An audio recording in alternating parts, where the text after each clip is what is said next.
agar persidangan ini diberikan kemudahan dan kelancaran oleh Tuhan Yang Maha Kuasa. Baik, berdoa dimulai.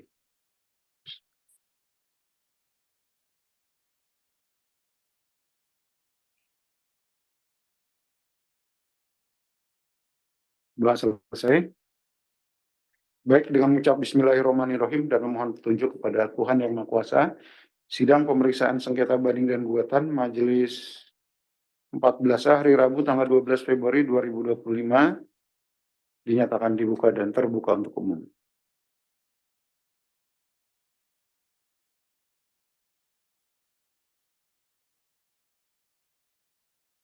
Indonesia dinyatakan dibuka dan terbuka untuk umum. Baik, dari tergugat siapa yang hadir mewakili? Mohon izin Yang Mulia, untuk yang mewakili dalam persidangan kali ini Bapak Sandi Tias Asmara, Bapak Heri Basuki Rudianto, Ibu Siti Fadilah, Ibu Lili Andayani, Bapak Tri Haryanto, dan saya Novi Arianto. Baik, dari penggugat silakan siapa yang mewakili? Dari tergugat dari PT Arion, saya sendiri Rinto Setiawan, Komisaris Majelis dan Kuasa Fungsi Awan. Sama Baik. dari ini, Bapak, Ibu ini Vita, Baik, sebagai karyawan. baik. Baik, agenda hari ini adalah ini sidang kelima ya. Tanggapan dari penggugat ya, atau penjelasan tertulis dari penggugat. Silakan penggugat, sudah disampaikan kan penjelasan tertulisnya ya? Ya, terima kasih Majelis. Penjelasan tertulis sudah kami upload di Dropbox sama Apex Store. Ini kami bacakan sekilas saja Majelis. Baik, silakan. Poin-poin utamanya. Silakan. Langsung aja untuk 3 jenis atau 3 sengketanya. Siap Majelis, nanti kami rangkum sekilas saja Majelis. Nah, yang pertama terkait fakta lain dalam persidangan yang disampaikan oleh penggugat pada sidang sebelumnya yang patut penggugat komentari Majelis. Yang pertama adalah perbedaan materi sengketa. Ya, gugatan yang diajukan penggugat memiliki objek yang berbeda dari perkara yang telah diperiksa oleh Majelis 3A Pengadilan Pajak. Dalam perkara ini, sengketa berfokus pada prosedur pemeriksaan yang dilakukan oleh tergugat dalam menerbitkan surat akuo, bukan pada gugatan atas SKP. Jadi yang di Majelis 3A itu gugatan atas SKP. Kalau yang sekarang adalah gugatan atas keberatan yang tidak memenuhi persyaratan. Oleh karena itu, putusan Majelis 3A tidak serta-merta dapat dijadikan dasar untuk menolak gugatan ini. Yang kedua, fakta yang terungkap dalam putusan Majelis 3A adalah penghilangan alat bukti dan atau fakta persidangan. Putusan Majelis 3A telah mengabaikan alat bukti dan atau fakta yang telah diajukan dalam persidangan. Beberapa putusan yang seharusnya menjadi bagian beberapa alat bukti yang seharusnya menjadi bagian dari pertimbangan hukum telah dikesampingkan tanpa alasan yang jelas. Hal ini menunjukkan bahwa putusan tersebut tidak mencerminkan keseluruhan fakta yang sebenarnya terjadi dan itu sudah kami lakukan peninjauan kembali. Yang poin terakhir adalah terhadap tanggapan terhadap keterangan ahli oleh penggugat. Jadi keterangan ahli ini adalah merupakan alat bukti. Kalau menurut Undang-Undang Pengadilan Pajak pasal 69 alat bukti ada 5, yaitu surat atau tulisan, keterangan ahli, keterangan saksi, pengakuan para pihak, dan pengetahuan hakim. Dan keterangan ahli ini adalah urutan yang kedua, bahwa dalam praktek peradilan keterangan ahli tidak dapat disanggah hanya dengan opini subjektif atau pendapat sepihak dari tergugat yang tidak memiliki keahlian dalam bidang yang dipersoalkan. Oleh karena itu, jika tergugat ingin membantah keterangan ahli yang diajukan, penggugat seharusnya mengajukan ahli lain yang relevan. Bahwa hal ini sesuai dengan prinsip pembuktian bahwa keterangan ahli hanya dapat ditanggapi atau disanggah dengan keterangan ahli lain yang memiliki kompetensi setara. Dengan demikian, tanggapan tergugat tidak didukung oleh pendapat ahli tidak dapat dijadikan dasar yang sah untuk menyanggah keterangan ahli yang kami hadirkan, yang dihadirkan oleh penggugat. Itu ini sekilas untuk menanggapi yang disampaikan oleh penggugat di luar pokok materi majelis ini. Sekarang saya akan masuk pokok materi. Yang pertama adalah kita ada 2 klaster ini majelis, yaitu gugatan atas surat keberatan yang tidak memenuhi persyaratan dan surat keberatan atas pembetulan tata naskah dinas yang tidak mau dilakukan oleh tergugat. Nah, ini untuk yang ini ya, yang PPh Badan. Nah, ini untuk keberatan yang tidak memenuhi persyaratan atas PPh Badan. Yang pertama, fakta bahwa gugatan yang diajukan penggugat dapat diterima karena telah memenuhi seluruh ketentuan formal adalah diakui para pihak atau tidak diperdebatkan. Hal ini diakui oleh tergugat pada surat nomor S021 STG WPC 12 2024 tertanggal 19 September 2024 tentang surat tanggapan atas pengajuan gugatan terhadap surat keputusan ini.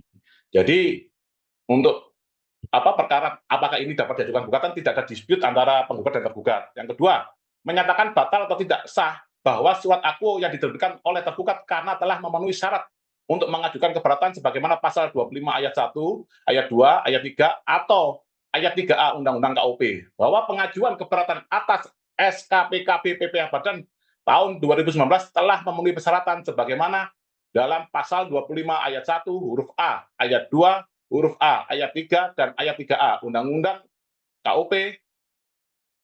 Yang ini, yang pertama, pengajuan keberatan atas SKPKB PPh Badan tahun 2019 telah memenuhi persyaratan sebagaimana dalam pasal 25 ayat 1 huruf A Undang-Undang KUP, bahwa telah terbukti penggugat mengajukan keberatan atas SKPKB PPh Badan tahun 2019 kepada Dirjen Pajak atas surat ketetapan pajak kurang bayar sebagaimana pasal 25 ayat 1 huruf A Undang-Undang KUP.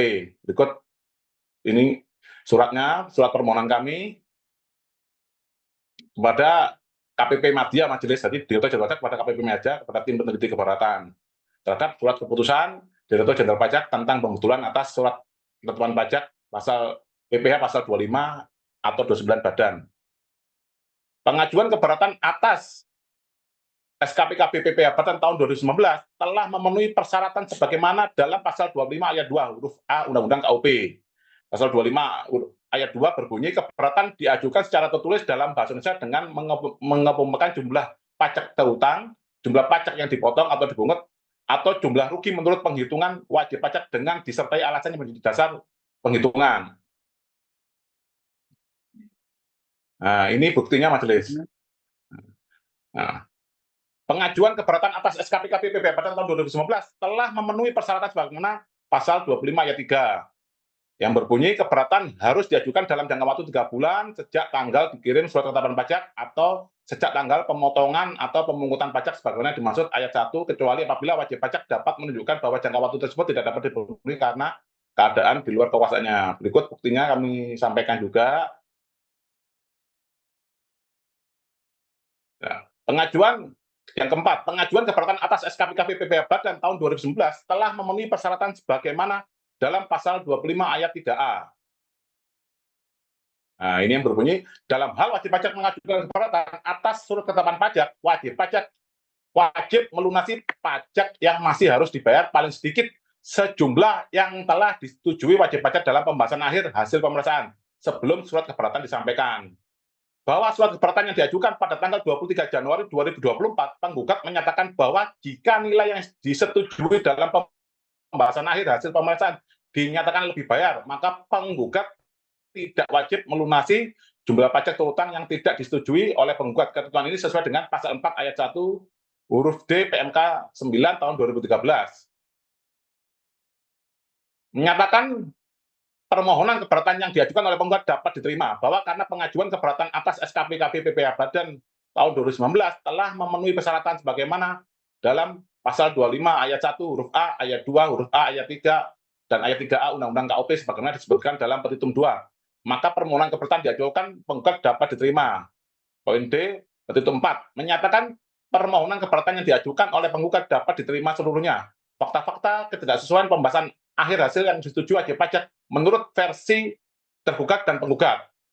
Bahwa sebelum penggugat menyampaikan perhitungan menurut penggugat telah menyampaikan beberapa fakta. Yang pertama, tidak adanya pembahasan akhir hasil pemeriksaan sebagaimana ketentuan pasal 44 PMK 17 tahun 2013 dan perubahannya. Maka yang menjadi dasar jumlah yang disetujui wajib pajak adalah jumlah yang terdapat dalam tanggapan SPHP. Dan ini tidak dibantah oleh tergugat majelis. Ya, yang poin kedua, bahwa dalam tanggapan pertama atas SPHP, penggugat tetap menyetujui lebih bayar senilai 242.385.871 bukti P7. Bahwa selanjutnya di dalam tanggapan kedua SPHP penggugat tetap menyetujui lebih bayar senilai 113 juta. 113 juta 728 sekian bukti P9. Bahwa pengakuan penggugat terkait yang disetujui ini juga telah diakui oleh tergugat dalam risalah pembahasan tanggal 29 Mei 2023, sehingga telah terbukti secara sah dan meyakinkan ini dapat dibuktikan serta merupakan fakta yang tidak terbantah bahwa penggugat hanya menyetujui sejumlah lebih bayar atau setidak-tidaknya nihil. Dengan demikian, penggugat tidak perlu membayar senilai berapapun atau nihil sebelum mengajukan keberatan. Nah, ini adalah ikhtisar hasil pembahasan akhir majelis yang dikirimkan oleh tergugat melalui email ya. Email. Kalau Di sini 0 ini majelis. kalau perhitungan lebih bayarnya ada di sini nggak, Pak? Yang lebih bayar 242 itu. Ada majelis. Nanti kami jelaskan majelis. Ada majelis.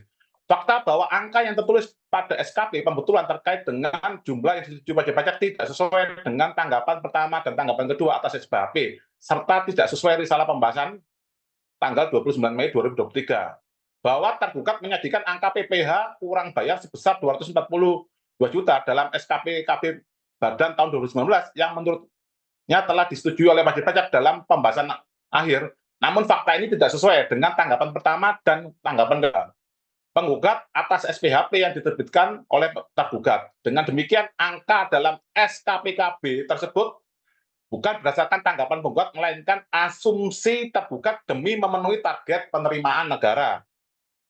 Bahwa penggugat tidak menandatangani berita acara pembahasan akhir hasil pemeriksaan, risalah pembahasan, dan ikhtisar hasil pembahasan akhir yang dikirimkan via email oleh tergugat pada 29 Mei 2023. Bahwa angka yang disetujui penggugat bersifat mutlak atau tidak bersifat mutlak dan tidak didasarkan pada asumsi tergugat. Oleh karena itu, tergugat tidak berhak membuat asumsi sendiri mengenai nilai pembahasan akhir yang disetujui oleh penggugat. Nilai pembahasan akhir yang disetujui wajib pajak versi tergugat dan penggugat, bahwa pada penjelasan tertulis tergugat tidak menyampaikan secara rinci dan jelas perhitungan nilai kurang bayar yang disetujui wajib pajak dalam pembahasan akhir senilai 1,1 miliar sekian pada SKP KPPB Badan dan senilai 242 sekian pada SKP pembetulan. Alih-alih menyajikan perhitungan yang transparan dan terperinci sebagaimana diminta Majelis Hakim Pengadilan Pajak, tergugat hanya menampilkan cuplikan tanggapan SPHP penggugat. Hal ini semakin memperjelas bahwa tergugat tidak mampu menguraikan perhitungan angka yang disetujui oleh wajib pajak dalam pembahasan akhir versi tergugat. Oleh karena itu, penggugat membandingkan angka yang disetujui wajib pajak dalam pembahasan akhir versi tergugat yang diunggah pada sidang tanggal 15 Januari 2025 dengan angka yang disetujui versi penggugat. Perbandingan ini dapat dilihat dalam bukti yang telah kami unggah ke dalam Dropbox pada 11 Februari 2025 dengan nama file compare perhitungan penggugat dan tergugat. Bahwa penggugat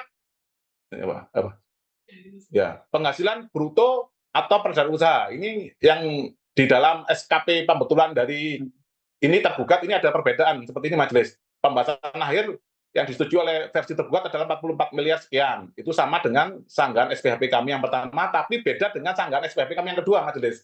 Karena ini ada 2 kali pembahasan akhir majelis, ada 2 kali pembahasan akhir, yang kedua itu kami tidak hadir.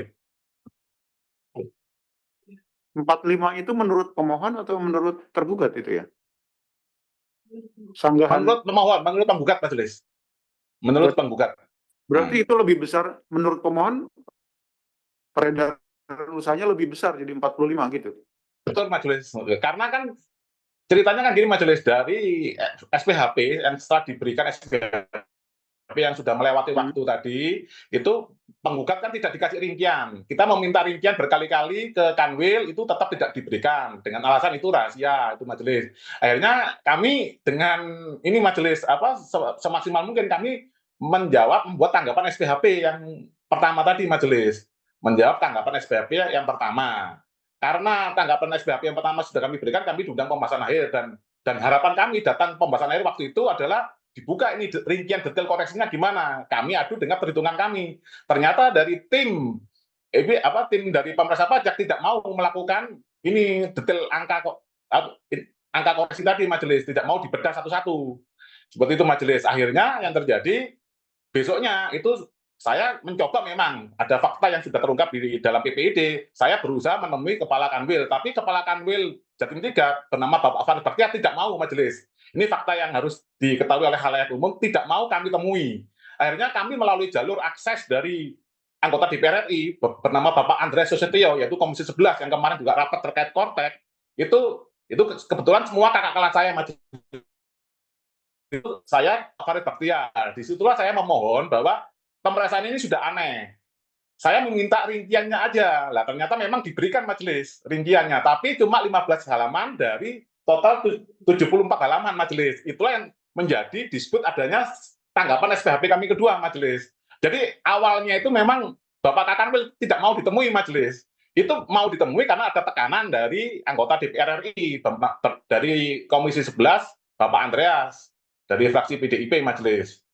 Nah, untuk angka nanti akan dijelaskan detail oleh tim saya majelis, Ibu Vita. Yang penting itu hitungan lebih bayarnya mana, Pak? Ya ini majelis, Pak. Jadi untuk hitungan lebih bayarnya itu ada beberapa ini majelis. Jadi ada beberapa perbedaan perhitungan antara penggugat dengan tergugat. Sebentar.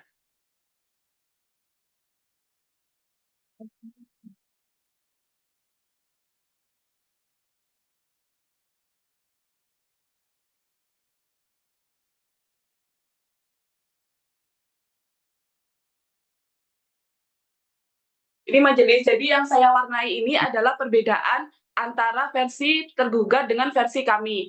Jadi di sini versi Ibu, bisa di zoom nggak? Zoom dikit lagi biar agak besar. Oh, iya, sedikit.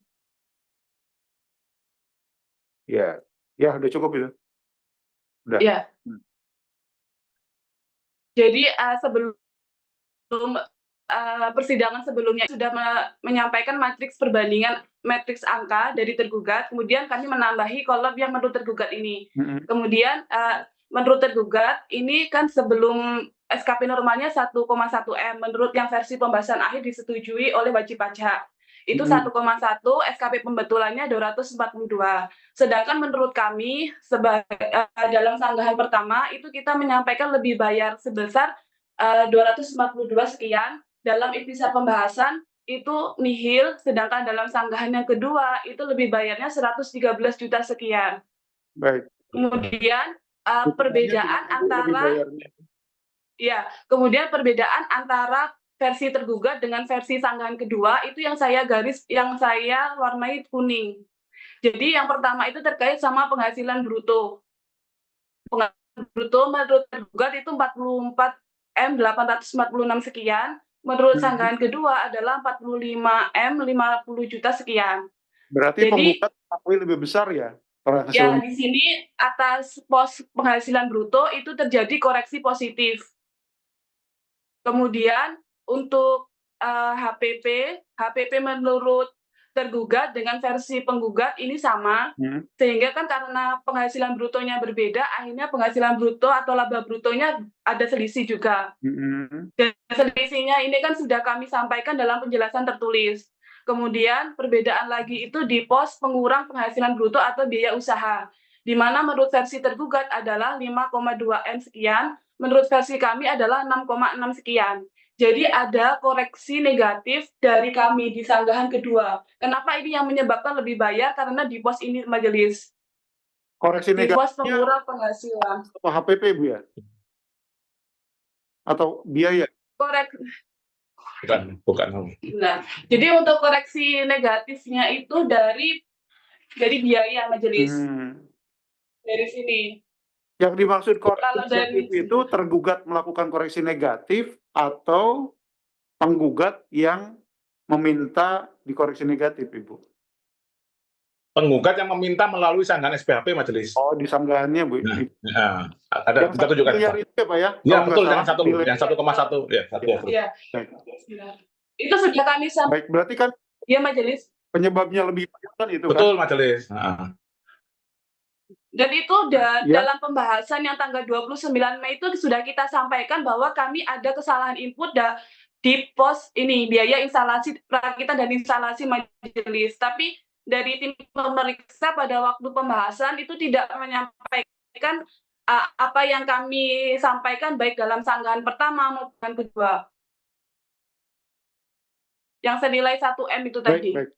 Nanti sudah paham itu. Berarti ya. Iya. Ada lagi yang bisa. Jadi intinya di situ majelis. Oke, baik Bu. Cukup, terima kasih. Yang tata SDM. Ya, coba. Ini tolong, Yang terus yang terkait PPh 21 itu hanya bentar. Ibu tadi filenya diupload nggak, Ibu? File yang Excel sudah kami upload di Dropbox majelis. Sudah ya, baik. Terima kasih. Ya, semua.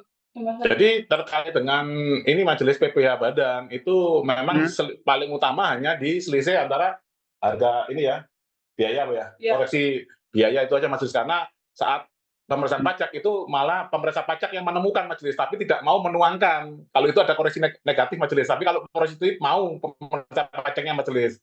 Itulah yang menjadi sengketa itu seperti itu majelis, dan ini untuk keberatan yang tidak memenuhi persyaratan kan. Kalau ini dikabulkan kan tinggal diteruskan aja ke keberatan kami, karena dari 6 keberatan yang kami ajukan 4 sudah dikabulkan oleh pihak tergugat majelis. Yang terkait PPh pasal 21 itu kebingungan kami adalah kami menemukan di dalam ikhtisar hasil pemeriksaan yang dikirimkan oleh tergugat itu ada angka 0 majelis. Jadi karena tadi itu semua tidak lengkap, akhirnya kami kebingungan seperti itu aja majelis, karena dari KKP yang diberikan itu hanya 15 lembar rinciannya majelis dari total 75 halaman. 75 halaman itu kami dapat saat sidang yang ini majelis yang di majelis 3A. Baik, koreksi untuk PPh pasal 21 itu tidak disetujui semuanya. Untuk koreksi PPh 21 ada beberapa yang kami memang mengakui belum ada pemotongan PPh 21 majelis. Ya, baik. Itu semuanya sudah kami sampaikan dalam penjelasan tertulis juga. Berarti kan mestinya masih harus yang disetujui, berarti kan ada nilainya kan, tidak lebih PPh badan kan. Majelis kan ada dokumen ikhtisar itu ada 0 majelis, itu yang menyebabkan kami kebingungan. Maksud kami itu kami minta di keberatan itu akan dibahas seperti itu majelis, biar lebih jelas itu majelis. Karena itu tadi perbedaan itu karena tidak ada rincian dari awal majelis. Jadi kami itu saat membuat tanggapan itu kayak tebak-tebak buah manggis majelis. Seperti itu majelis. Tapi terkait pembetulan tata naskah dinas, coba saya bacakan sebentar majelis. Ini kan berbeda klaster majelis ini terkait tata naskah dinas. Jadi kami memohonkan pembetulan terkait SPHP ya. Ya, yang sengketa ketiga ya. Ya, sengketa ketiga majelis. Ini kami memohonkan terkait SPHP sebagai dasar penerbitan surat keputusan Direktur Jenderal Pajak. Seperti itu majelis. Kalau kasus yang sengketa ini kan kenapa kok kami mohon dibetulkan, karena SPHP itu sangat penting majelis, karena di dalam pasal 36 ayat 1B itu Dirjen Pajak sampai bisa membatalkan SKP itu berdasarkan 2 hal, yaitu SPHP, tanpa adanya SPHP dan tanpa adanya pembahasan akhir hasil pemeriksaan. Jadi 2 poin ini sangat penting majelis. Ternyata di dalam SPHP-nya itu ada salah tahun pajak. Terkait dengan gugatan yang ini majelis, itu dari semua petitum kami itu tidak disanggah oleh tergugat majelis. Yang disanggah hanya ini bukan merupakan surat yang dapat diajukan keberatan, diajukan gugatan, dan itu sudah dijawab oleh ahli yang kami hadirkan majelis. Terus berdasarkan ini majelis, yang poin paling penting adalah berdasarkan notulensi ombudsman, bahwa perlu penggugat jelaskan terhadap adanya notulensi yang dikeluarkan oleh Ombudsman RI merupakan hasil dari upaya mediasi penggugat dan tergugat, yang mana notulensi tersebut disusun berdasarkan pendapat, klarifikasi, penjelasan yang disampaikan oleh tergugat. Jadi bukan pendapatnya Ombudsman majelis. Jadi yang di Ombudsman ini kami buka dan gugat majelis. Bahwa kesimpulan dari notulensi yang disampaikan di atas menyatakan bahwa Ombudsman RI menegaskan berdasarkan pemaparan dari DJP, SPHP tidak dapat pernyataan ini bukan merupakan pendapat di Ombudsman, melainkan hasil kesimpulan akhir dari proses mediasi yang dilakukan. Seperti itu majelis. Jadi harapan kami sebagai penggugat majelis untuk sengketa yang nomor 1 dan 2 itu keberatan kami mohon dikabulkan supaya ini terang benderang kesalahan dari Fiskus yang melakukan pemeriksaan pajak secara serampangan majelis, karena tidak ada rincian koreksi majelis. Yang kami baru tahu majelis, ternyata permainan gini majelis, kalau kami tidak bisa membuktikan angka kami di dalam angka yang salah dari tergugat di dalam keberatan, berarti angkanya dia benar majelis. Jadi saat pemeriksaan pajak, saat SPHP mereka nggak mau ngasih rincian dasar koreksi majelis, tidak mau ngasih rincian dasar koreksi. Nah, akhirnya kan kami tidak bisa membuat sanggahan yang maksimal atau tanggapan SPHP yang maksimal. Disitulah kami akhirnya hadir dalam pembahasan akhir dengan tidak maksimal karena tidak ada rincian yang jelas dalam SPHP. Nah, setelah itu keluar SKP majelis. Nah, setelah SKP itu yang menjadikan penggugat yang effortnya luar biasa karena untuk keberatan kami harus membuktikan angka dari tergugat kalau angkanya itu salah majelis. Tapi kalau kami tidak bisa tidak bisa menunjukkan bahwa angkanya dari tergugat salah, berarti itu dianggap benar SKP-nya. Itu yang ngerinya di situ kami sebagai wajib pajak untuk mencari keadilan seperti itu majelis. Baik, ya. Ya, ini saya bacakan sebentar majelis. Tanggapan terhadap surat pemberitahuan hasil pemeriksaan bukan merupakan suatu keputusan. Katakan bahwa surat Singkat saja. SPHP komunikasi dalam namun argumentasi ini tidak tepat karena meskipun SPHP bukan keputusan final, isi dari SPHP menjadi dasar penggugat untuk memberikan tanggapan yang nantinya akan sangat mempengaruhi penerbitan SKP. Dengan demikian SPHP bukan sekedar komunikasi biasa, tetapi bagian yang penting dalam tahapan pemeriksaan yang memiliki dampak hukum.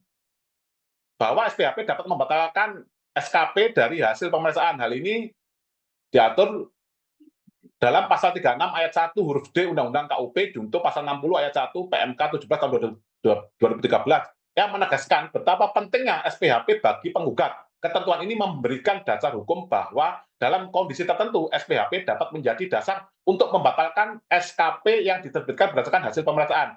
Ini semakin menegaskan bahwa SPHP bukan sekedar sarana komunikasi, tetapi memiliki bobot hukum yang dapat berdampak langsung pada hasil pemeriksaan. Ini menanggapi sekilas terkait dari tergugat majelis bahwa SPHP itu hanya alat komunikasi.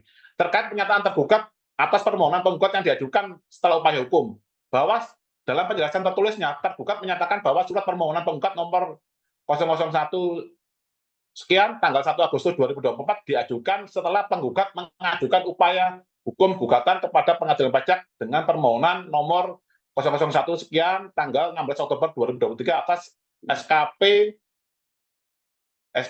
surat ketetapan pajak kurang bayar pajak penghasilan nomor 0040 garing 23 tanggal 14 September 2023, bahwa dalil yang disampaikan oleh tergugat di atas adalah tidak relevan dan tidak berdasar karena pengajuan surat permohonan tersebut merupakan hak penggugat yang dijamin oleh peraturan perundang-undangan perpajakan yang berlaku tanpa adanya ketentuan yang melarang pengajuan permohonan setelah gugatan diajukan. Terima kasih majelis. Ya, terima kasih penggugat sudah menyampaikan. Gimana Pak? Silakan. Baik, terima kasih Majelis Hakim yang terhormat. Saya Fungsiawan. Sedikit saja yang mulia, kami khawatir bahwa konsentrasi dari Majelis Hakim ini bisa meleset dari pokok masalah.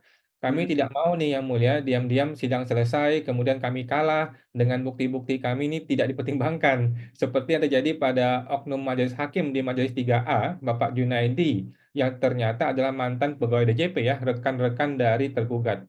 Kami perlu bertanya kepada yang mulia Majelis Hakim, minta penegasan.